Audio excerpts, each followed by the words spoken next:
Need to send a file to someone without attaching it to an email? Dropbox makes sharing pretty simple. In this guide, I'll show you how to share individual files, folders, and links, plus how to control what other people can do with your shared content. First, open Dropbox in your browser and sign in to your account. Find the file or folder you want to share. If you have lots of files, use the search bar to locate it quickly. Hover over the file and select Share.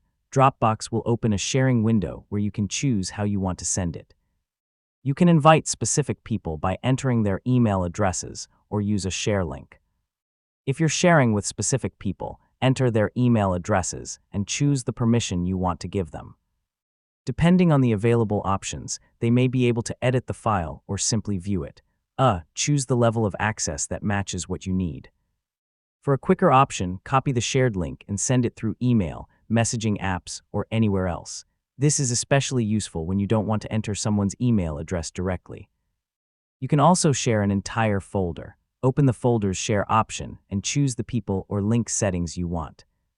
Sharing a folder is useful when you need to give someone access to multiple related files at once. Before sending anything, check the sharing permissions carefully. Make sure people have only the access they actually need. This is important for private or work-related files, especially when several people have access.